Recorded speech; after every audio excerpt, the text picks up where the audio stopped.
Franchise tags are in, and Breece Hall is staying with the Jets. And Daniel Jones, an interesting tag designation, plus free agency less than a week away. We'll break it all down, talk about it. The Manchild Show with Boy Green Digital Live starts right now.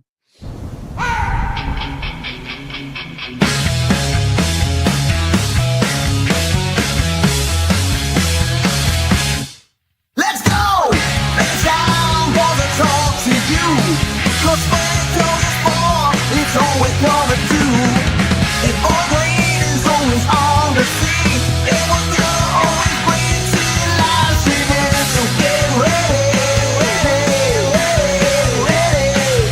Get ready, cause here they come.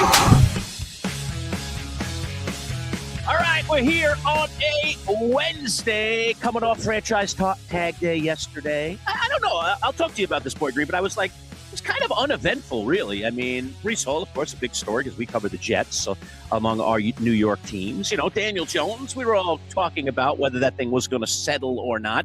But really, a lot of crickets in other places, not any, I guess really we were talking about the ones that were out there and that other teams just didn't need to franchise tag people. So sometimes that can be a little befuddling. Like, why isn't every team out there perhaps franchise tagging somebody? But I guess you have to be in the right situation. So those situations were resolved, and we will break them down and talk all about it. You feel like it was an uneventful day?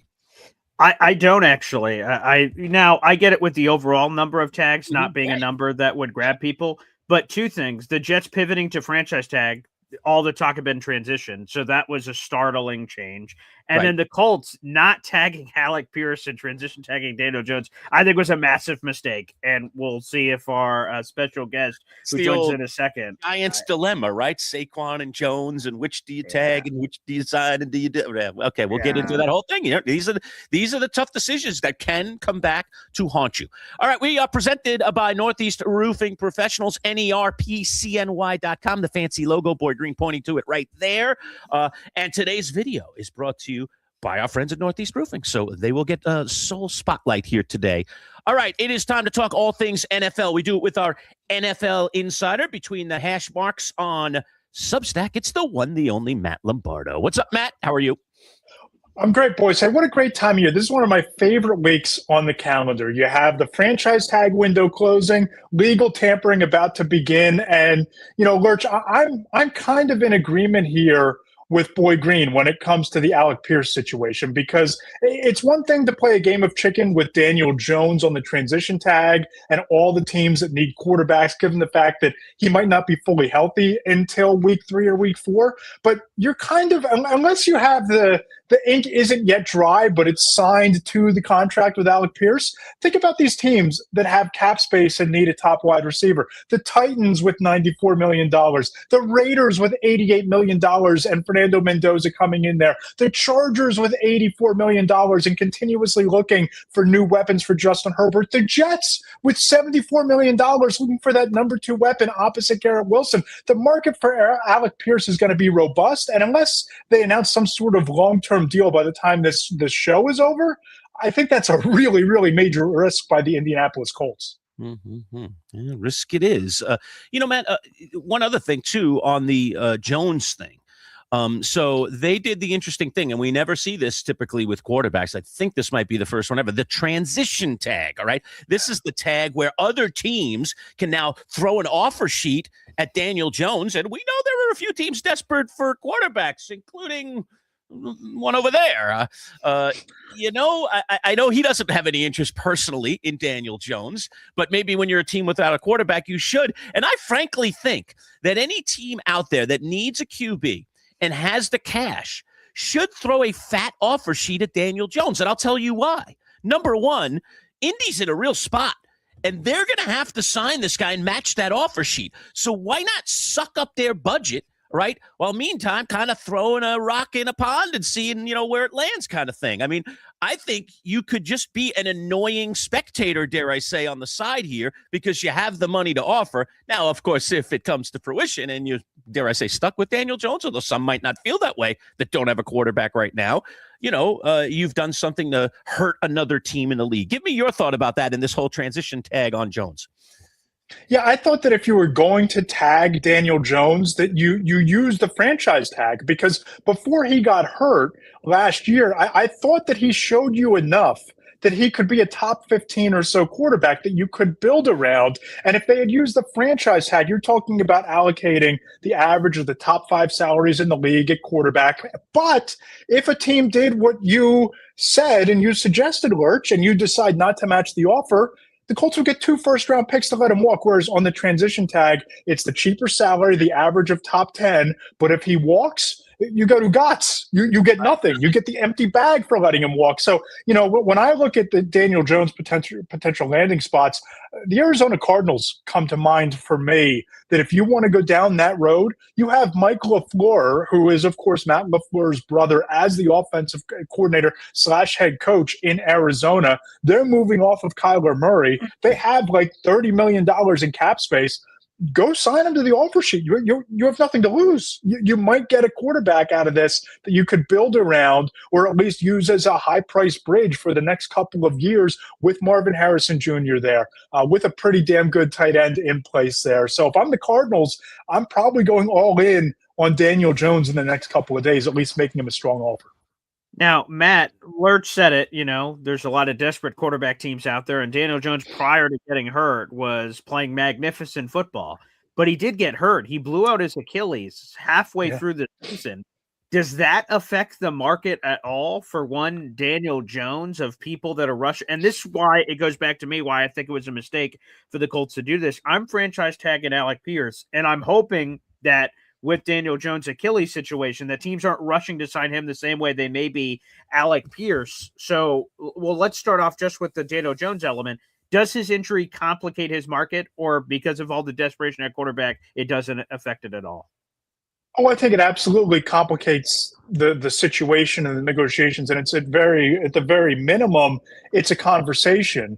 But if you're a team that's kind of in that beginning of a rebuild mode, do you really care that he's going to miss 3 weeks if you're the Jets and you're probably a year away from meaningfully contending, and you don't have a better option at quarterback beyond this year? If you're the Rams and you have $40 million to spend, you have Matthew Stafford coming back, but who knows what Matthew Stafford is going to do beyond the 2026 season, and you're looking for that insurance policy anyway, do you really care that he's not going to be on the field for 3 weeks if you're getting him into the building and into Sean McVay's system and that kind of quarterback rehabilitation center? If you're the Steelers, do you really care if you're not sure whether Aaron Rodgers is coming back, but you believe you have this like 3 or 4 year window? I'll say this. If I were looking at the quarterback market, I'm much more likely to throw a boatload of money at Daniel Jones than I am at Kyler Murray, right? And unless I'm going to be swimming in the Malik Willis waters,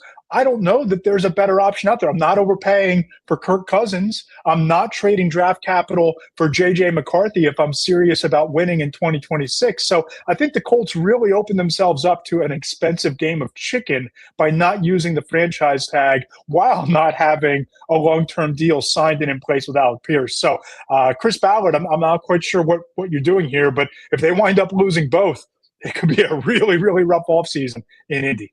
Matt, you just talked about those two guys. So let me circle back a little bit and get your opinion on both guys. I mean, Kyler Murray was obviously about to be cut. It's out there already. It's pretty clear that that's going to happen. So he'll be a true free agent, free to sign with anybody. Yep. And he'll be a cheap option because he still has guaranteed money on his contract out there in Arizona. So he's going to be very, very affordable.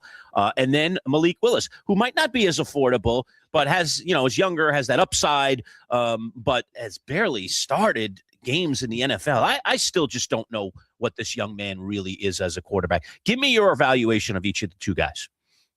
Yeah, I'll start with Malik Willis because he's a guy who I've had conversations with people inside the league. And from multiple executives, it's the combination of he's played a decent amount of football at Tennessee where it wasn't a great situation, not a great offense, not a great coaching situation.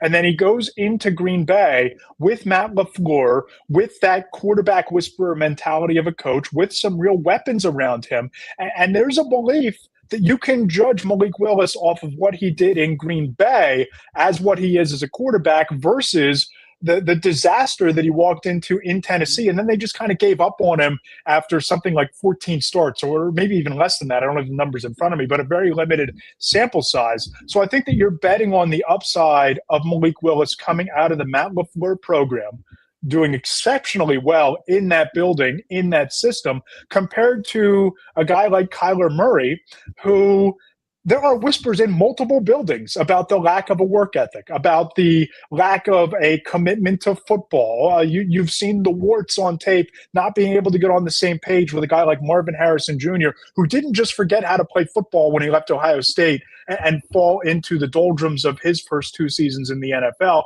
So, if I had my druthers and if I were making predictions, I think Malik Willis cashes in. There's that $30 million plus number that Albert Breer of Sports Illustrated floated a couple weeks ago. I think that he's likely to fetch somewhere in that neighborhood. Kyler Murray, I don't know if you get a deal in that first day of legal tampering like we saw last year with Sam Darnold. He might be one of those second-tier signings that we see a couple days or a couple weeks down the line. How attractive is that piece of the puzzle that Manchild mentioned? Kyler Murray owed $36.8 million in fully guaranteed money for the Cardinals. Whether he sits on the couch for a year or plays for a team, no matter what, he's getting that pile of money, which seems to indicate, according to a variety of insiders around the league, that he would play on the veteran minimum for $1.3 million, which I imagine, why wouldn't teams, besides all the very alarming reasons why you pointed out, besides those very alarming reasons, like, $1.3 million for a guy that, I'd assume would want to prove himself. And this would be a year that you could take a chance on him. And then maybe if it worked out very well, he could, cash in big time in 2027, either by whatever team signed him or a different team. Is there any intrigue there, or all the extracurricular activity with Kyler scaring people off? I think that teams are pretty scared off by what they're hearing and what they've seen from Kyler Murray, but I'll throw 2 teams at you. If you're the Atlanta Falcons and you're not sure what Michael Penix Jr. is, you have $8 million in cap space, you have Drake London, you have potentially, you bring Kyle Pitts back on the franchise tag, you have Bijan Robinson. Who wouldn't bring Kyler Murray into that situation with Kevin Stefanski to see what you have in him for this year? If you're the Miami Dolphins and you're in salary cap hell and you're trying to navigate your way out of Tua Tagovailoa's contract and you're above the cap at this point, you're just looking for a quarterback. There are worse situations for Kyler Murray than going to Miami with Bobby Slowick, who did a really nice job in Houston with C.J. Stroud. There are a lot worse situations than a prove-it deal in an offense with Jalen Waddle, with Devon Achane, with a pretty decent play caller and quarterback whisperer as offensive coordinator. Those would be the 2 teams. And if the Colts somehow lose out on Daniel Jones, I could see Shane Steichen in that situation with Jonathan Taylor, with Tyler Warren, with maybe Alec Pierce, maybe not, with Michael Pittman, maybe not. I could see with that sort of a situation where you're Kyler Murray and you're walking into an offense with a really well-respected play caller and offensive mind as your coordinator with a decent supporting cast, those would be the places where I think there's a chance he could go and bet on himself, change the narrative, get some of the Arizona Cardinals stink off of him, and go into next season potentially as one of the more sought-after free agents. Matt, let me follow up on this comment over here. Indy Jets is throwing this down. Malik Willis equals Matt Flynn, or might I throw a name more familiar to you, like Kevin Cobb? Is he one of those backups that everybody covets, but then once he gets into the full-time position of the franchise quarterback, it all goes south, and we go, oh, that's why he was a backup. That's why he wasn't playing. That's why that other guy was playing instead of him. Give me your thoughts. Maybe, but, Malik Willis isn't going to beat out Jordan Love, right? I mean, Jordan Love is a guy that they were grooming in Green Bay for 2 or 3 years before he even saw the field. He's a former first-round pick, so he has that pedigree. I don't remember quite where Matt Flynn was drafted, but I thought he only had 1 or 2 really good starts, correct me if I'm wrong, in Green Bay before he cashed in. Malik Willis, at least you have a handful of starts over the past 2 years. I think that Willis, to me, you're evaluating him coming out of Green Bay and what he did there and what he did with a decent sample size rather than what you saw with him as a raw rookie out of the University of Liberty. Aaron Rodgers, is it Steelers or bust? Is he totally coming back? Is he just retiring? Because there was the Vikings flirtations last year, but They apparently were too in love with JJ McCarthy, so they didn't want to do it. Now I imagine they're a lot, more out of love with JJ after what they just saw last year. So what's the latest on the Aaron Rodgers thing? And can I just echo in this before you answer that question, Matt? I never thought that we'd ever in the NFL see anything worse than the Brett Favre, I'm retiring, I'm unretiring, I'm retiring. Now, this guy doesn't announce he's retiring. He just keeps everybody on pins and needles until the last possible second. It's annoying as heck, is what I wanted to say, Matt. Okay, go ahead. I'm sorry. And if you're the Steelers, look how far that organization has fallen. You've allowed yourself for not one but 2 off seasons to be beholden to and held hostage by Aaron Rodgers. And he wasn't even that great last year. I mean, the numbers are what they are, and they were fine. But look at how that season finished for Pittsburgh. Look at how disastrous he was in that playoff loss to the Houston Texans. It really seems like for Aaron Rodgers, it's Pittsburgh or bust. And the Steelers have no business backing themselves into this Aaron Rodgers or bust corner when you look at some of the other names and the other options that are available to them in free agency, trading for a J.J. McCarthy. So you have at least a 2-year window on a guy on a rookie contract you can evaluate and just kind of see with a low risk, low, mediocre reward type of a contract. The Steelers, to me, they're almost in denial of how badly they need a rebuild. Yeah. And if I were the Steelers, I would get out of this mentality of being just nostalgic enough to build a defense that's just good enough to sneak into the postseason every year and win 9, 10, 11 games every single year. I would do whatever I need to do to get a young quarterback to build around. I don't think that Will Howard is that guy. Maybe J.J. McCarthy in a run-based system is that guy. Maybe you bring him in for 2 years, trade a 3rd-round pick to Minnesota for him, evaluate him. And if it doesn't work out, go draft one. Because if it doesn't work out, you're going to be drafting pretty high next year. Go get the quarterback. Hit the reset button. Don't continue to reset and revive this 45-year-old Aaron Rodgers where you have a built-in ceiling on what you're going to be this year and moving forward.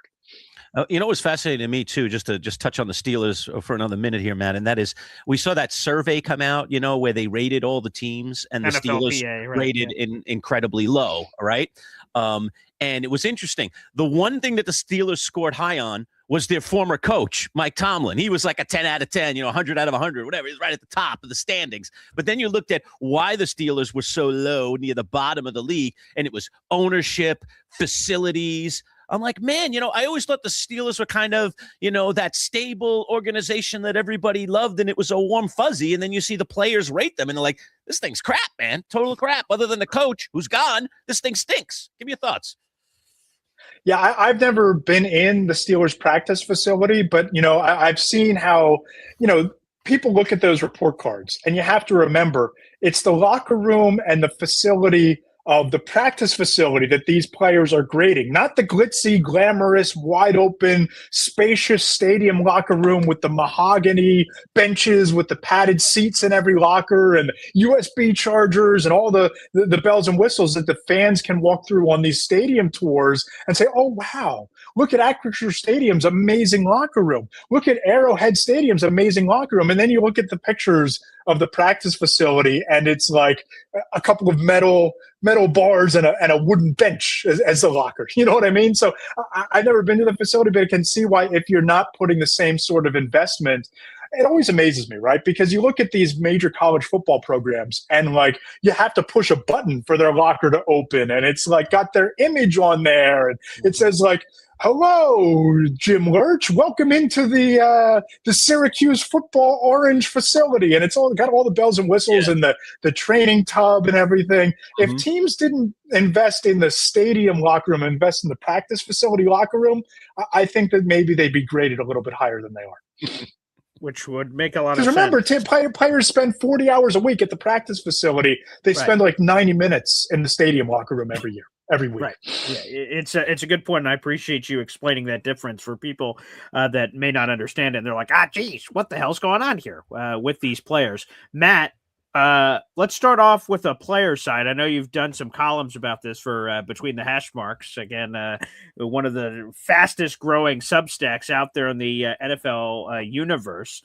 And I'm curious on which players do you believe that you're getting a sense on that are about to secure the bag? Again, we're 5 days away from the legal tampering period. A week from today will be free agency opening. Free agency officially opens a week from today at 4 o'clock. So, Matt, who are the players that are about to get the bag? Trey Hendrickson, I think, is going to reset the pass rush market. I think he could fetch somewhere between $34-38 million annually.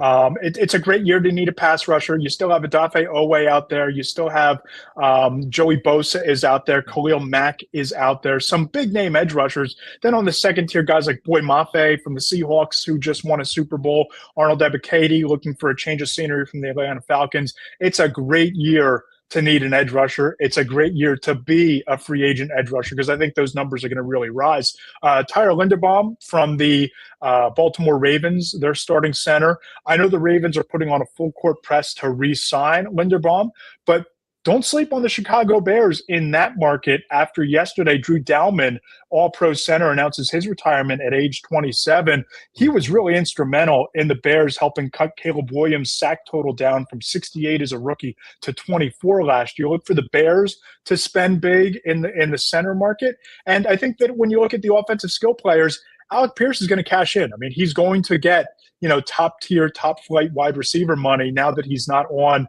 that franchise tag, whether it's Indy or elsewhere. And one more name, Brandon Aubrey as a kicker. He's as automatic as they come. I think you're going to see some funny money thrown around, and I don't know if the Cowboys are going to be able to afford him after tagging George Pickens or whatever that deal turns out to be. I love the kicker. I'll take me some Aubrey on the Giants. That sounds good. Speaking of the Giants, a couple of moves for the Giants yesterday that I want to ask you about, Matt. Number one, they cut their captain, Bobby Okereke. This was kind of expected, $9 million in cap space. And then we had this rumor about Kayvon Thibodeau, which could free up over $14 million in cap space. So give me your take on those moves and what the Giants are attempting to do here and how might they replace these guys, assuming one gets traded and the other one obviously getting cut. Yeah, Jim, I spoke to some sources around the league last week for Monday's Four Downs column over at Between the Hash Marks, and the sense that I got was they're going to trade Kayvon Thibodeau, or at least they're going to try. They're fielding calls for Kayvon Thibodeau at the moment. That's according to a agent familiar with the edge rusher market. Talked to a couple scouts about some potential fits. Baltimore makes a lot of sense there. You think about the Ravens, they want to have that complementary edge rusher opposite Nnamdi Madubuike, assuming they can bring him in or as a replacement. Second scout told me, look out for the San Francisco 49ers. Same deal. You look at Nick Bosa in place there. You need an insurance policy. It's becoming apparent on Bosa being healthy. And if you can put Nick Bosa and Kayvon Thibodeau along that same front seven, look out. They're going to pin their ears back and race after the quarterback. But Thibodeau is going to be one of these guys that probably has a decent market from a trade standpoint. But if you're the Giants, you have an all-pro in Brian Burns. You drafted Abdul Carter number 3 overall last year, and he showed you that he can be as disruptive as you expected. It's hard to get all three of those guys on the field at the same time, maximizing their potential and their disruptiveness. So I think Thibodeau is going to get dealt. And Bobby Okereke, great leadership player. I thought he tailed off a little bit from a production standpoint last year. At this point, new regime. John Harbaugh looking to get his fingerprints on the roster. Not surprising they'd prefer the cap space over bringing him back. You like Let me ask you about and what he did at the combine, maybe making his way to number 5? Could he climb that high? I kind of like that young man after watching him jump and run and do all those things. Yeah, if you're drafting another edge rusher, sure. I think that the way that that Harbaugh has talked about Caleb Downs on and off the record, the top rated safety, I think that's probably the move because, again, they have the two pass rushers that they're really high on who are really disruptive. They need to get down to the business of building out that secondary. You need the safety to replace what they had when they let Xavier McKinney walk out the building. You need more consistency at corner. It's a great year to need a corner. They could go out and sign Tariq Woolen in free agency and drop a real attitude, glue type of player who can be a lockdown corner. Or you can draft a cornerback early, too. It's a strong cornerback class. But I think that secondary is probably where the Giants are going to make some investments more so than the front seven. And I don't know if we addressed this earlier, Matt. Max Crosby, what's the latest there? Yeah, you look at the Chicago Bears, they're in the mix. I think they could be a top destination. It sure sounds like the Raiders are less done with Max Crosby than Crosby is done with the Raiders. That could just be juicing the market. That could be, trying to juice up a trade market for Max Crosby, but he seems to want out pretty badly. If they do move on, I think you're talking about the Chicago Bears in the mix there. You're talking about maybe the Detroit Lions, who are constantly looking for edge rush help. And I wouldn't rule out, and this is just me, this isn't any sort of reporting, this is just me kind of throwing speculation into the ether. The Eagles and Raiders could solve both of each other's problems. The Eagles could trade Max Crosby, the Eagles could trade A.J. Brown to the Raiders for Max Crosby. You figure out the pick swap, you figure out the dead money. A.J. Brown gets a change of scenery. You free up your offense not to funnel through A.J. Brown. He goes and becomes a top wide receiver option for Fernando Mendoza with Brock Bowers and Ashton Genty in that supporting cast. And the Eagles get a marquee edge rusher that they seem to be sniffing around on, whether or not they can bring Jalen Phillips back or not. That's a good one. I like that one, Matt. I've never heard that one yet. And I like that one. That seems like a fit across the board. Makes a lot of sense. I'll text Howie. I'll see what if he likes it as well. Why not? Mekhi Becton back on the market. One of Boy Green's all-time favorites. So bring him back to the Jets, maybe. Thoughts on Mekhi Becton being out there again, if there are any? Yeah, he's a guy who was a cap casualty for the Chargers. I thought he played reasonably well along an offensive line that just was hammered and besieged by injuries, especially to their top two tackles. I guess the concern with Mekhi Becton is how much of that year in Philadelphia, where he was at an all-pro level, one of the more important pieces along that offensive line, how much of that was Mekhi Becton reaching his potential and how much of it was just playing for Hall of Fame offensive line coach in Jeff Stoutland. Somebody's going to find out. Somebody's going to pay to find out. But, Mekhi Becton, if I'm the Baltimore Ravens and I'm looking for interior line help, which is a big need for them, I look at Mekhi Becton, I'd kick the tires there. If I were the Tennessee Titans trying to continue building around Cam Ward, I'd probably kick the tires there as well. And the 49ers seem to always be looking to upgrade their offensive line. I think he'll have a market. I don't think he's going to cash in. All right, here's my last one, Matt, before we get you out of here. It's on the Breece Hall situation. He ended up being franchise tagged. There's still some out there that believe a tag and trade is still possible on the table. Others believe a long-term extension can be worked out. And Breece Hall's tweet, which I'll throw up here on the screen, he had an interesting, everyone has to go cryptic with their social media responses, obviously. Yeah, that is the way of the modern athlete here today. I think this is it right here. Let me throw Who hasn't tossed up a cryptic breakup tweet, though? Yeah, who hasn't? Isn't it great? So here it is. This was after Breece Hall was franchise tagged. He said, quote, "Always been the type to bet on myself. Been working. See y'all soon. Love." Finger crossed emoji. And people are saying that means Breece Hall will bet on himself and he will play out this year on the tag to try to get the bigger bag of money, that not take whatever extension offers are coming for the Jets and wait it all out and bet the Jets won't tag you again to work it that way. How does this all play out, Matt Lombardo? Yeah, you and I spoke about this on your Sunday show a couple of times.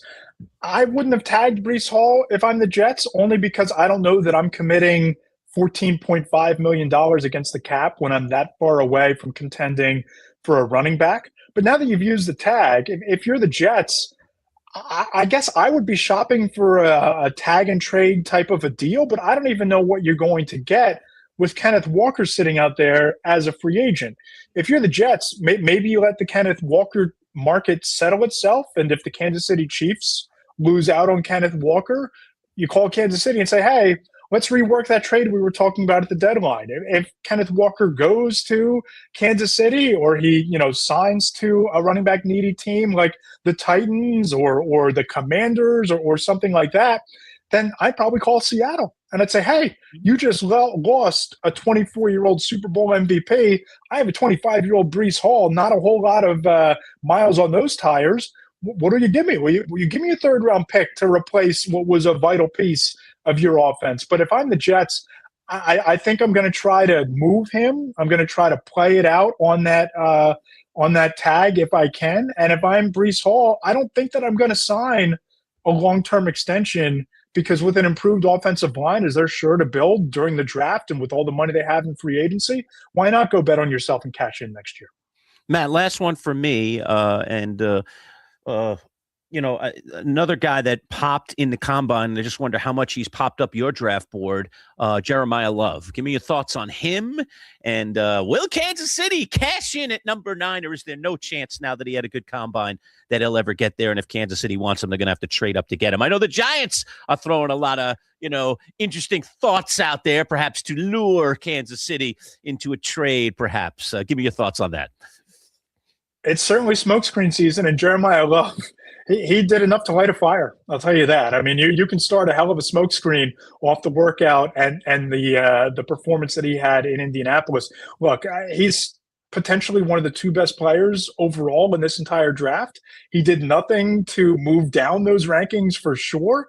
It just comes down to what we talk about all the time, positional value. And if he's on the board at 5, if you're the Giants and you have Cam Scatterbo coming back, do you go and get Jeremiah Love, echoing drafting Saquon Barkley number 2 overall, albeit with different circumstances because you have the quarterback figured out long-term this time, which you didn't have with Eli Manning back in 2018? Or do you take the safety who provides more value, might improve your defense even more dramatically? And if you are the Chiefs, sure. But what do I have to lose to move up? Maybe toss an extra second-round pick to try and go up and get Jeremiah Love if I need him. All right, Matt, before you go, please plug for Inside the Hash Marks. Tell people what it's all about, how they can be a part of it. Lurch, come on, between Lurch. The hash marks. It's between not inside. Not inside. Between. There's hash marks, and we're lining up between them. There's the direct link. I'm just going to give up. NFL. Sorry. I'm just going to give up. That's all right. We got to sign you up for a subscription so that you can get it in your email. We'll get your email off there. It's in your head and you can't get it out. It's just one of those. I can't get it out, man. I try. I can't get it out. Sorry. That's all right. Between the hash marks, we had the Monday column every Monday, 4 downs with the biggest storylines inside the league, with sources weighing in on those and different features on current and former players. We have a mailbag every Friday where you can ask me your questions. I'll pose them to NFL executives, coaches, former players, top agents, get their insight and their answers to your questions on Fridays. And the Between the Hash Marks podcast every Tuesday, and now select Sundays in the offseason. It's the Between the Hash Marks interview podcast where I'm joined by a current player, a draft prospect, a former player for an extended conversation. This week we had on top Ohio State defensive tackle Caden McDonald was on the show. Last week we had on Seattle Seahawks wide receiver Rashid Shaheed as he gets ready for free agency. He's another one of those players who could cash in based on his performance in Seattle. So come check us out at Between the Hash Marks. Would love to have you. Take us for a ride as a free subscriber, make a full commitment and pay to join and support independent journalism. But either way, we'd love to see you in the huddle. All right. Thank you, Matt. Always great having you. We'll talk to you next week. You got it, boys. Talk to you then. All right. There he is, Matt Lombardo. I'll never get it right, Boy Green. I think you ought to just do it for me from now on. I can't get it right. It's either inside or between. I screw that up, or I screw up hashtags or hash marks, or I mix and mingle them all together. It's just a hard one for me to get. Here you go. We'll just start putting this sign up. Yeah, and that's again, what between the hash marks, not before inside. I do it, right there. You just put it right there. Put it right there. Okay. Just put it there so that I can't mess it up. Okay. I need the prompt. I need the video prompt. I need the teleprompter, man. Okay. You know? That's true. You're a TV guy forever. Yeah, I'm a TV guy. I need that teleprompter, man, to make sure that I don't mess things up. So again, a reminder to everyone in the audience: between the hash marks, not inside the hash marks. There you go. I think inside would make a good name too. And why not hashtags instead of hash marks? I mean, I see it going a lot of ways. Okay, I'll send that suggestion to Matt and see if he wants to change his entire brand. Please don't do that. Okay, please. All right. Yeah. I think I've already hurt his feelings enough. We don't need to do that. So there you go. All right, let's take a break. I need one. I need to take a sip of water and maybe have a beer. All right, so take a break real quick here. Our sponsor today, we are presented by Northeast Roofing Professionals. You see them right above us. Fantastic. If you live in Fayetteville or DeWitt or the surrounding areas here in central New York, that's where they primarily do their business. Great for roof repairs and even better for putting a new roof on your house. Shingles, metal roofs, you name it. Great customer service. Go see our friends at Northeast Roofing Professionals, NERPCNY.com. Finding the right local roofing company can be tricky. You don't want to hire the wrong roofers, or you could end up spending a fortune on repairs. The pros at Northeast Roofing Professionals can ensure your home is protected by a strong and sturdy roof. Locally owned and operated, over 30 years experience, free estimates, and competitively priced. Don't settle for an inexperienced roofing contractor. Turn to Northeast Roofing Professionals. Discounts for military and first responders. Reach out and let them put a sturdy roof over your head. NERPCNY.com. NERPCNY.com. All right, we are back. Manchild Show with Boy Green Digital at MC Show Digital. Please, if you're not already a subscriber, hit that subscribe button. We really love you to do that. You want to be right where Boy Green has put that graphic up. YouTube.com/at MC Show Digital. I know you can listen to our live programs from several portals, but if you are going to subscribe, you want to subscribe at that particular link right there. So go on over there and hit subscribe. And as you see below, we also have memberships available now. So if you want to support the channel, help us with the resources department, we'd love for you to be a supporter. You can join our VIP club, which we call the 12th Manchild. All right. As a matter of fact, I got it on my sleeve on my shirt here, Boy Green. There's our little let me logo. go full screen. Manchild. Very nice. Oh, yeah. Okay. There it is. Yep. All right, really, really cool. And that is an homage to one of my old fantasy teams. Yes. And yeah, it's a pretty cool little moniker. So that's our little club. And if you want to become part of it, we'd love for you to do that. There are lots of cool special perks, including some cool emojis, and you get some videos in advance and all that kind of stuff. So please support the channel. We need you as much as hopefully you need us. So there you go. Hey, real quick, Lurch. We are 5 subscribers away from 700. So again, That's you could be, 100%. So again, for folks that are watching this right now, we have a couple hundred people in the room. Appreciate it. No matter where you're watching, Twitter, my YouTube channel, the MC Show Digital channel, hop on over and hit subscribe. Push us over the 700 subscriber mark. That'd be great. There's been some really nice growth on the channel, which we've appreciated. Yeah. I mean, again, we've only been around about 7 months, but we're really, really proud of the people who have joined us, and hopefully we continue to grow our community. But yeah, 700, that's a nice round number. I like round numbers. We're approaching 700, and we're approaching 250,000 views in 7 months. Wow. So keep it rolling. Appreciate everybody who's contributed to that in any way, shape, or form. And remember all the different things that we kind of cover on this channel. Obviously, Jets, Giants, and Bills, that's kind of where we butter our bread, and we cover those 3 New York teams inside and out. But we do some other cool little side gigs as well. Syracuse sports, Syracuse basketball in particular right now. We're in season. There's a lot of controversy going around the program right now because they're struggling. Their head coach is on the very, very blazing hot seat these days. So we've been getting a lot of dialogue on that. And, of course, us both being here located in central New York and coming off the radio to create this digital product, we covered Syracuse sports the entire time we were on the radio. So we have a very, very good reputation, at least with our homegrown fans here in central New York, for covering Syracuse sports. So we're continuing to do that. And we've evolved into Survivor nuts. Boy Green and I, for many, many years, have actually covered Survivor on our radio show. And now we've brought it over to the digital world. And as a matter of fact, Wednesday is Survivor night, as you all know. So another show tonight. We are in season 50. Tonight is episode 2 of season 50. Already 2 people have been well, one's been voted off the island and the other had to leave the island due to injury.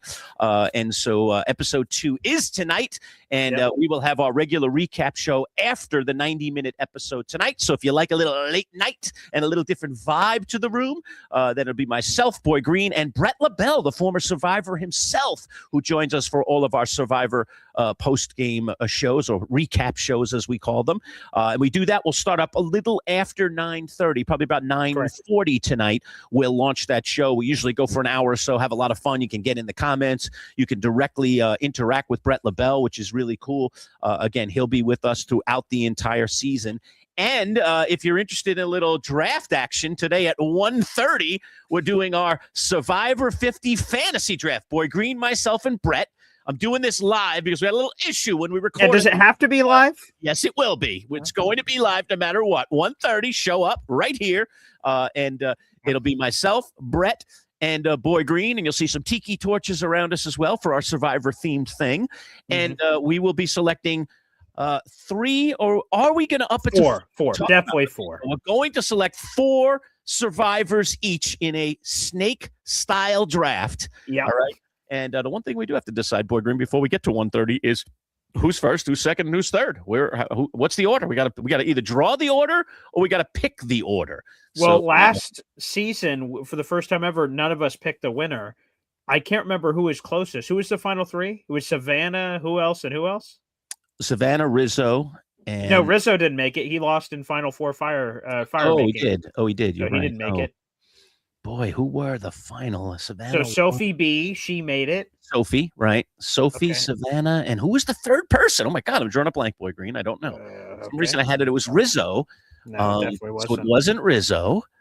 Oh, gosh. Well, you'll have to look that up, my friend. I'm sorry. I don't know that off the top of my head. But anyway, we will do our Survivor fantasy draft. No, that's not right. All right. I gotta look it up now. Good information. The internet's not telling me right stuff. So. Yeah, I hate when the internet gives you bad information, which it does a lot of times, folks. You got to double check your information always on the internet. Anyway. Oh, it was Sage. Today. It was Sage. It's Sage. It was Sage? Okay. Yes. Sage made it. I didn't believe it or not. But she got roasted over the coals. Now I remember her making arguments. She was never a factor. That's why we didn't remember. It's like Rizzo was more of a factor than Sage, even though he wasn't in the final three. Right. So there anyway, you go. So Brett won because Sophie B made it to the final three. So I guess technically speaking. Right. I guess so if we had to name a winner, but come on, that's weak. If we don't get the winner, there's really no winner. Come on. We'll figure it out, I guess. That has to be the way it is. No points for second place or third place. Come on, man. It's winner, chicken dinner. Andy says, hey, let's just let the chat pick it. We can make it a poll and whoever wins the vote. We could. I'll tell you what, you guys let me have pick number one in the snake draft last season. And remember, I took Matt, the bearded guy, who looked really good in the first couple episodes. Oh, my God. And then he was voted off like 2 episodes later. My number one pick, gone, out. Yeah. Didn't even hardly lasted in Survivor at all. So, and I have never picked the winner against you and Brett in our history, which goes back 10 years or, which is like 20 seasons. I mean, it's ridiculous how many times I've had 1 year, a couple of seasons ago when the Joe season, who was on Survivor 50 this year, I had 2 in the final 4 and I still couldn't make the cut and finish the deal. So just heartbreaking. I can't do it. So you guys might as well just give me the number one pick because I stink anyway. I never get the right Survivor when it comes down to it. So I think you should just give me the number one pick. After all, I'm last place, right? Shouldn't the worst team always get the number one pick in an effort to equal the playing field? I think we should. And Brett's always the best. This. Pick last. He's the best. I'll let my strategy go. I would rather pick later in this, to be honest with you. I'd rather have back-to-back picks because I feel better about the field. So me too. I'm fine not picking number one, to be honest. Yeah. I'd rather get in the meat and potatoes. I actually am as well because, it's just so many that can win this season. So anyway, big deviation there, but just want to let you know, if you are interested in the TV show Survivor and you do like to have that immediate reaction right after an episode, well, we do that after every episode. We started up again last week and had a great time. Brett was actually on assignment, so we had the Steven from Survivor Quotes X who joined us as a fill-in host, but Brett will be back and should be back for the rest of the season. So looking forward to that and talking all about it. So 1:30 live drafts and about 9:40 tonight with a little ambient lighting. We will join you for Survivor Season 50, Episode 2 recap show after the show, immediate reaction. So that's going to be a blast. All right, back to sports here, Boy Green. All right, let's dig in on some of this Jets-Giants stuff. Bills not really much in the news because not a lot happening with the Bills at this particular point. So let's do Breece Hall first. I know you talked about it, I'm sure, on your morning show today. But your thoughts? I mean, are you glad, first of all, that Breece Hall is not going anywhere? Maybe we start with that. Yes. I've said it for... as I was going to say months, but I don't know if it's been months, but whatever it is, I've been saying it for a long time that I wanted the Jets to franchise tag Breece Hall. They had 3 choices: not exclusive, exclusive, or transition. And there was a lot of rumors they were going to transition him. And I was like, I don't love that because you potentially could lose him for nothing if a team poison pills the contract on an offer sheet. So for me, I wanted to franchise tag him to ensure I had all options on the table. I could eventually tag and trade him if as they're talking right now by all insider reporting, they're trying to work out an extension. If they can't and things hit a snag, I have the ability to tag and trade him to whoever I want, whenever I want. So I love that. I can have him play out this year and just say, you know what, let's play out this year and I'll kick the can down the road to next year. Then we can figure it out there. Okay. Or you work out a long-term deal. So yes, this franchise tag the Jets chose was a little more expensive, $14.3 million versus $11.3 million. Cost them a little bit more, But the Jets aren't penny pinching. They have the 4th most cap space in the league now that they've done this franchise tag. Before the franchise tag, they had the 3rd most cap in the league. So I didn't want to get cute. I love this decision. This is exactly what the New York Jets should have done, and they did it. I love it.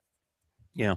You want to get him signed to a long-term deal now? Would that be the preference here, to get him locked in for the next 3 years, let's say, versus let's see how Brees plays, what kind of roster we put together this year, and then we decide, mid-season, right after the season, whether we want to give him the long-term deal. Which way would you rather play it if you were Jets management? Yeah, so I'm no longer worried about man, I need to see more before I give a long-term deal. I feel like you've seen enough. Yeah, I've seen enough from that perspective. The only thing is that if the Jets could find a way to tag and trade him and I ended up with Jeremiah Love, that would be, as a Notre Dame fan, that would be incredibly exciting. But there's so much risk involved. Where do you trade back to get him? You were talking about the Chiefs and how much they would love Jeremiah Love. I'm seeing every mock draft since the combine. He's going top 3. He's going top 4. He's going top 5. I don't think the Chiefs have a chance at him anymore, to be honest. So that's the complicated thing. If you're the Jets, you're like, let's try to trade back and get this. For me, unfortunately, that is too complicated. So what I would do is I would extend Brees Hall. He's 24 years old. I give him a 3-year deal. It works out for both sides. He gets to hit the market again when he's 27, which is a great age for a running back. We get a dynamic playmaker, hopefully, for the next 3 years. So I would sign him and hopefully sign him soon. I don't know if I would wait out for these other running back markets. Jahmyr Gibbs is eligible for an extension. Kenneth Walker is going to get a bag in free agency.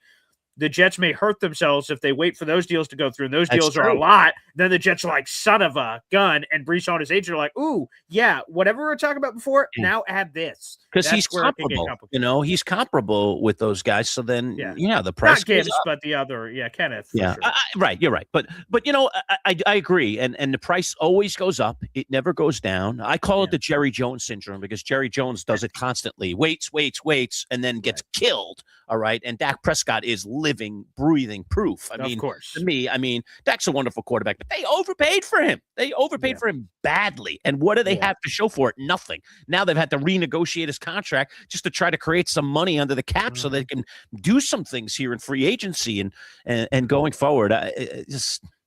The longer you wait, always the more you pay. So if you know you're going to pay the guy, just pay him now. Yeah. Right? Pay him now, because today's highest paid guy is tomorrow's second highest paid guy. Yeah, That's right. the way it goes. It's moving that fast in sports, particularly in the NFL. And the guaranteed money is becoming more and more and more and more. So now you don't even have the option of, if a guy's hurt or if you decide to move off a guy, now you're stuck with all this dead cap money and you got to pay people. It's just, but that's where the league is going, man. So the sooner you get guys signed, the more affordable they're going to be, whether you think it or not. That's really the truth of the matter.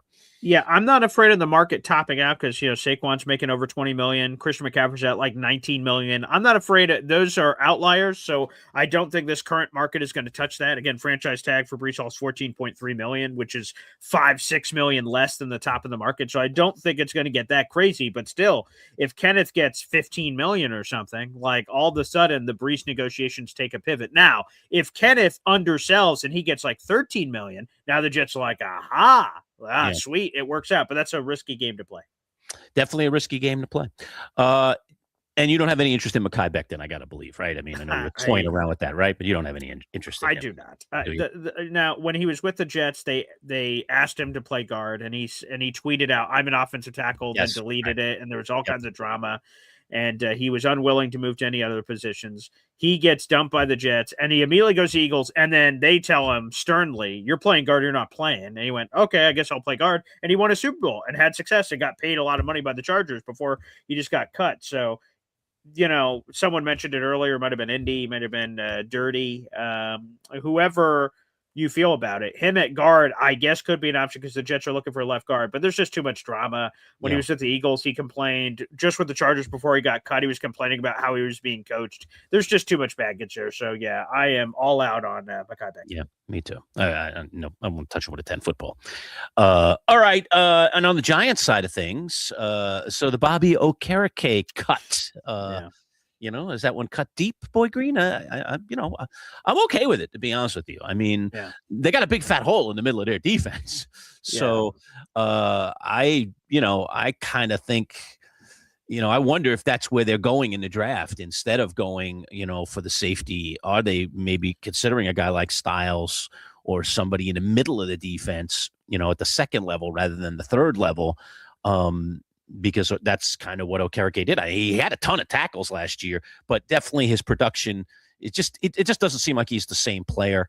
Had a lot of love, a lot of respect for the guy, but he played on bad defense for the last few years. So they're really, somebody had to make the tackles, and he was out there making them. But I think that they can do better either in the draft or consider some of the other options in free agency. I know it's been bandied about a little bit about the former Bill, his name's escaping me right now. Tremaine Edmonds. Tremaine Edmonds which could be a trade situation. Could that be right? Could that be a trade situation? And maybe even, with a couple of the pieces that the Giants are thinking about moving right now, including Thibodeau, could that be a trade in the works potentially where you could just swap those two guys? Interesting. You get a position of need. All right. And even if you think Thibodeau's a little bit better player, so what? You're filling a hole that you don't have to now go draft.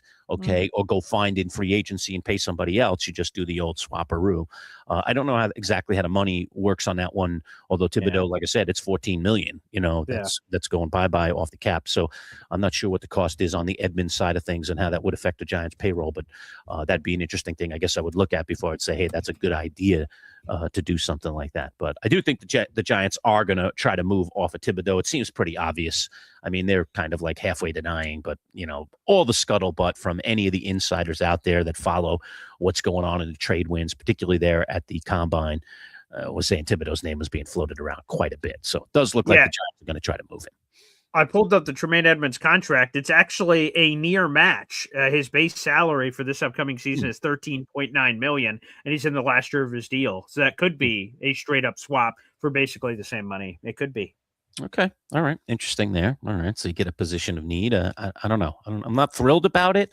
I haven't really followed Edmonds really closely. Whoa. Uh-oh, breaking news. Breaking news during our show. Our live shows are like famous for breaking news. You double checking this? What's going on? No. Here we go. I'm making sure we play this. Ladies and gentlemen, can I please have your attention? I've just been handed an urgent and horrifying news story. And I need all of you to stop what you're doing and listen. The Kansas City Chiefs are deep in talks to trade star quarterback Trent McDuffie to the Los Angeles Rams for the number 29th overall pick in the first round and additional compensation. McDuffie would get a new deal as part of the trade. It's funny. The Rams just said yesterday, it was their general manager, Les Snead. He, a couple of years ago, he had the F them pick shirt. And like, hey, man, I'm trying. Who cares? Because the Rams went like a decade without making a first-round pick. They were trading them all. So it's funny that comment came out and people said, ooh, what could that mean? Like, hey, screw the draft, which we think may be weak, and let's go get a proven player, and let's try to win another Super Bowl with Matthew Stafford. So Trent McDuffie, star corner from the Chiefs. And the Chiefs did this a couple years ago when they traded away L'Jarius Sneed to the Titans. So they've done this a few times instead of paying their guy and letting someone else pay. So it looks like Trent McDuffie is about to be a member of the Los Angeles Rams. Breaking news.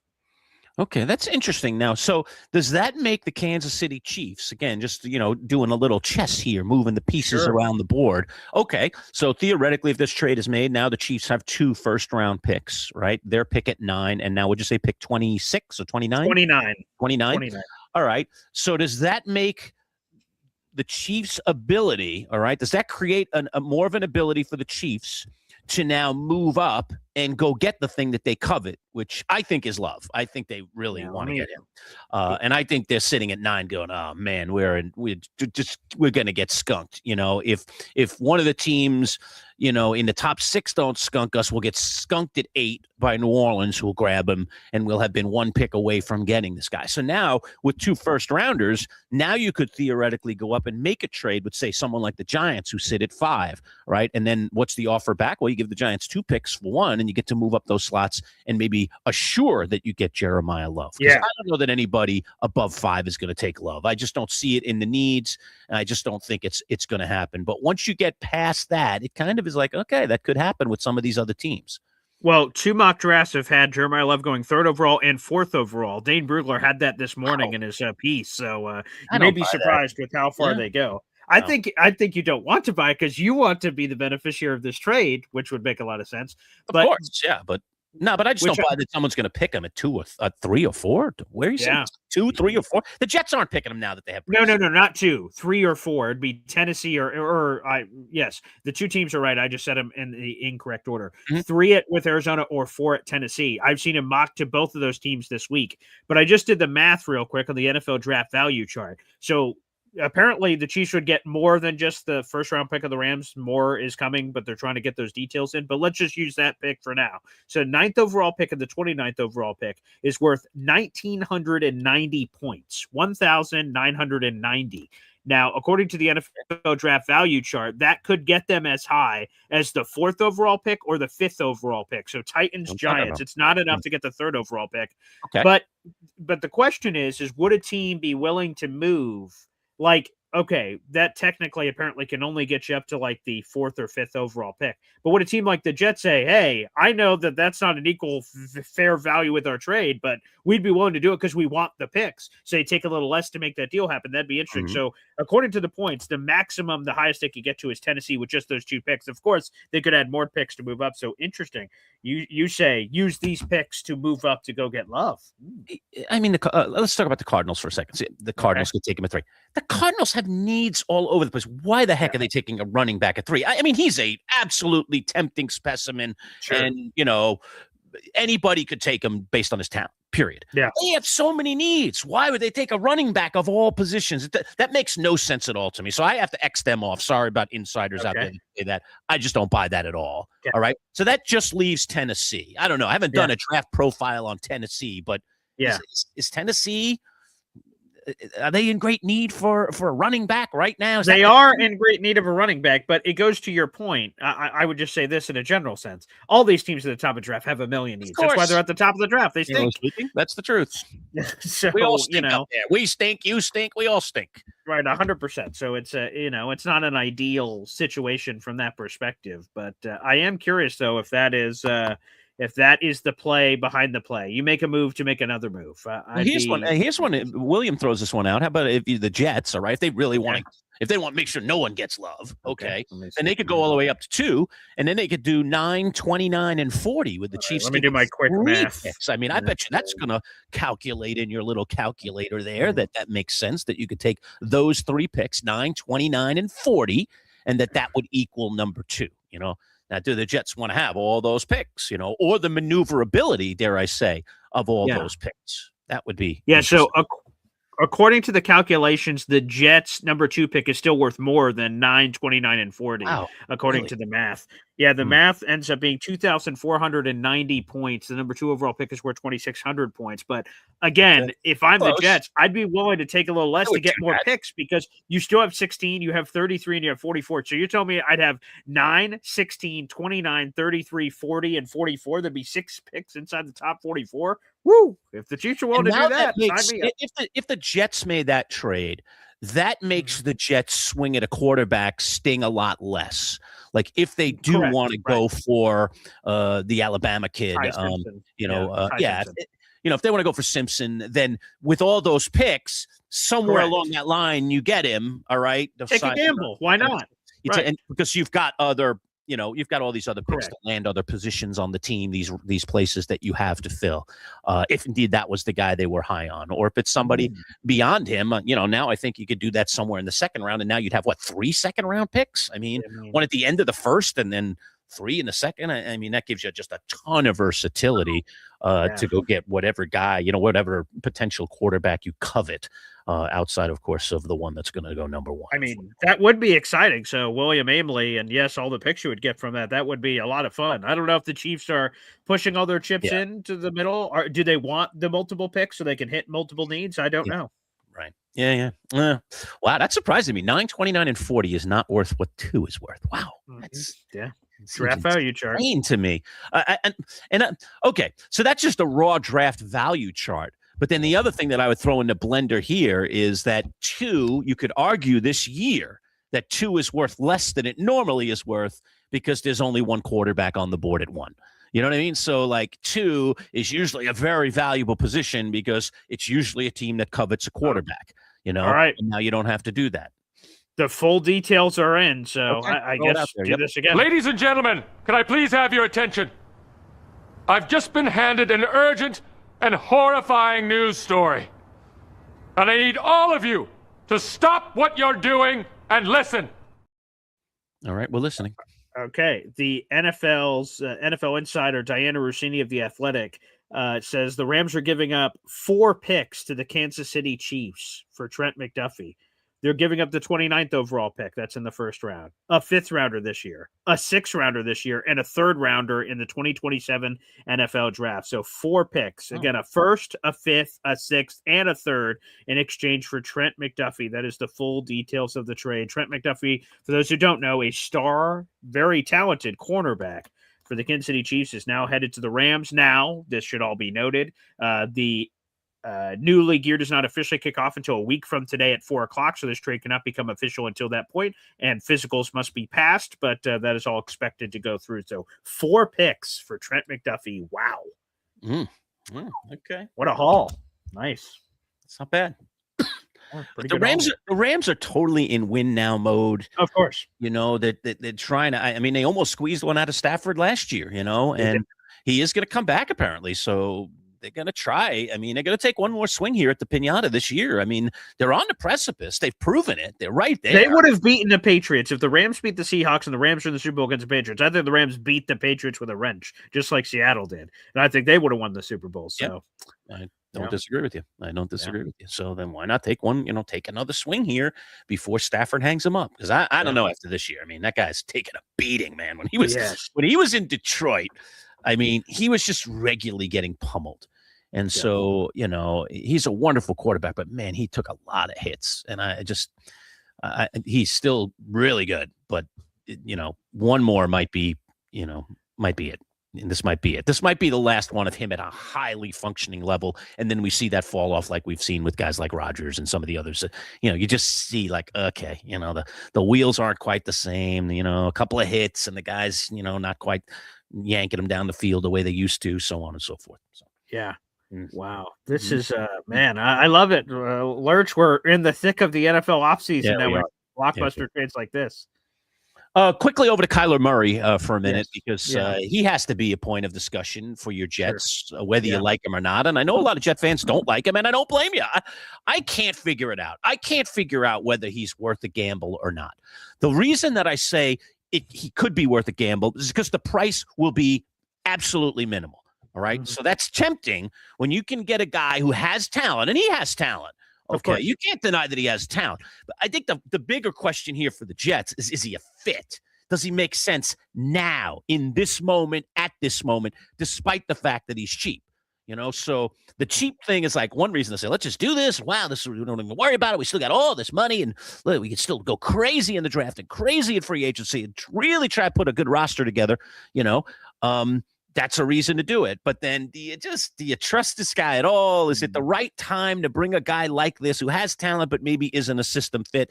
And then the few things that we do know about Frank Reich is that he does tend to like bigger guys. He's done it with a pocket and a non-pocket guy, so we can't categorize him one way or the other. But he does tend to like guys that have size, and that's the one thing that Kyler Murray doesn't have, the size. It's true.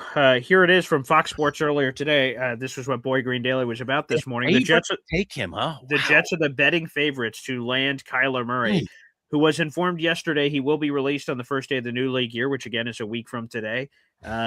And to your point, because of the $36.8 million that is guaranteed to him for the season, no matter what happens, he will sign his next deal, whether it's with the Jets or any of these teams on this list, for $1.3 million, the veteran minimum you can get a quarterback in here. He's 28. He's a former number 1 overall pick. I know there is baggage, and if you're a team, you have to explore the baggage and see if it's real or not. Because where you at as of this moment? Where are you? I would sign him. You would, huh? I would add him to the pile. I would. He's again a former number 1 overall pick.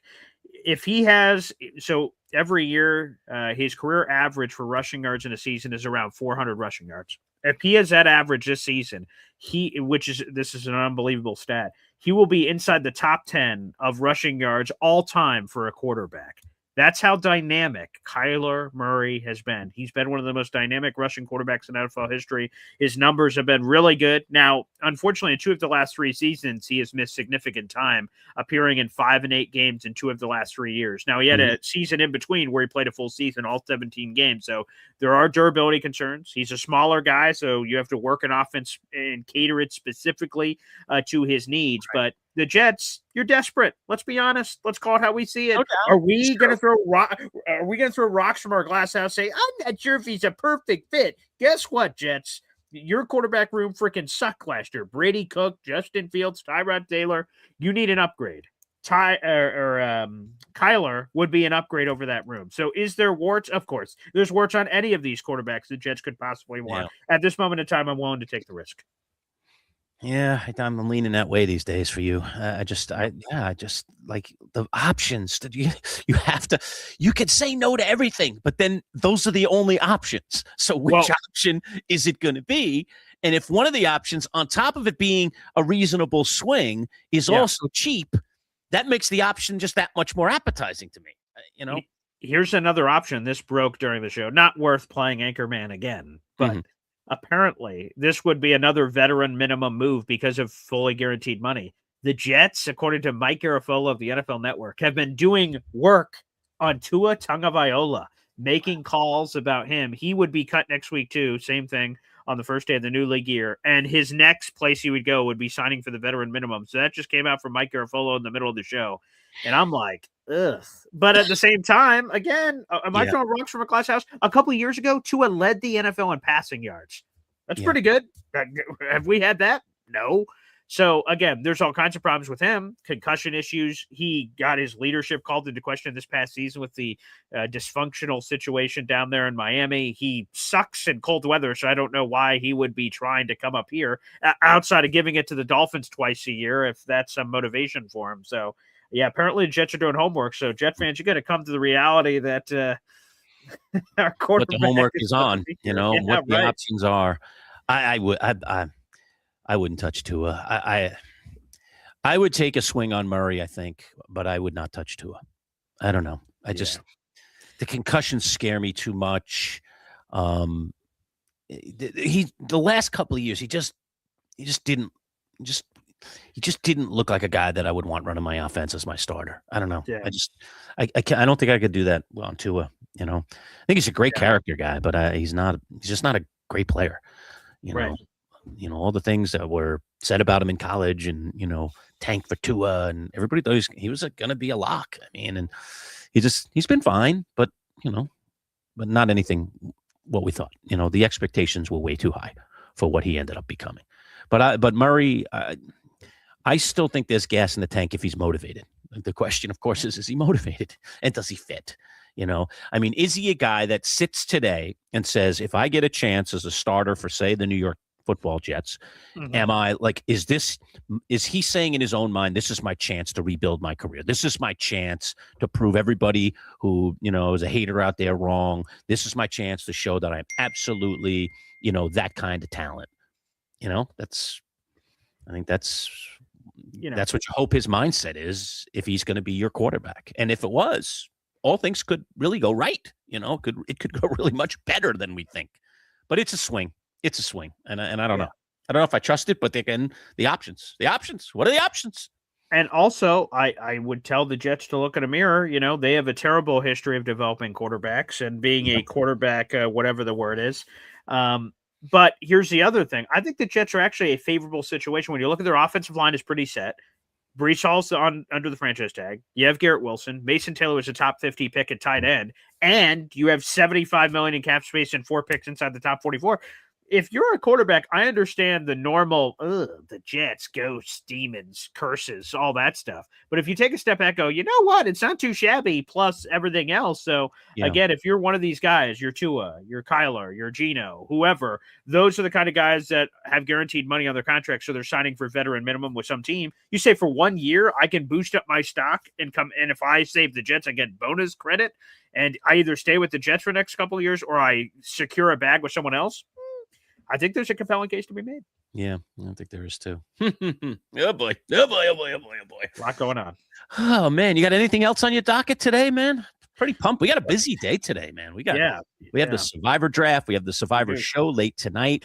We're talking with Jake Asman today. Yes. So that interview will drop this afternoon for all you Jets nuts. We're going to break it down with him. He was at the Combine, so we'll talk to him about some of those Combine performances and also obviously about Breece Hall and this quarterback situation that continues to swirl and where he stands on the whole thing. What is the least ugly of the ugly ducklings that are out there? Let's put it that way. A lot of ugly ducklings. Which one is the least ugly of the ugly ducklings?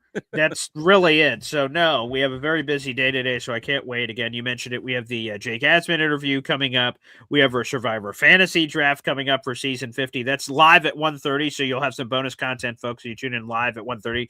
The Jake Asman interview will be pre-recorded, so you guys will catch that as soon as it gets uploaded. And then later tonight, a little after 9:30, we'll have the recap of Episode 2, so you guys can check all that out. And both of those interviews will be in our Inside the Survivor playlist. Our fantasy draft, if you miss it, you can rewatch it at a different point. So yeah, looking forward to it. Should be a lot of fun. Very busy day, Lurch. All right. Busy it is. Okay. All right. Well, look, we're going to get after it on this very, very busy day. Again, for anybody out there right now watching, please click that subscribe button before we say goodbye at MC Show Digital there. That's our handle on YouTube.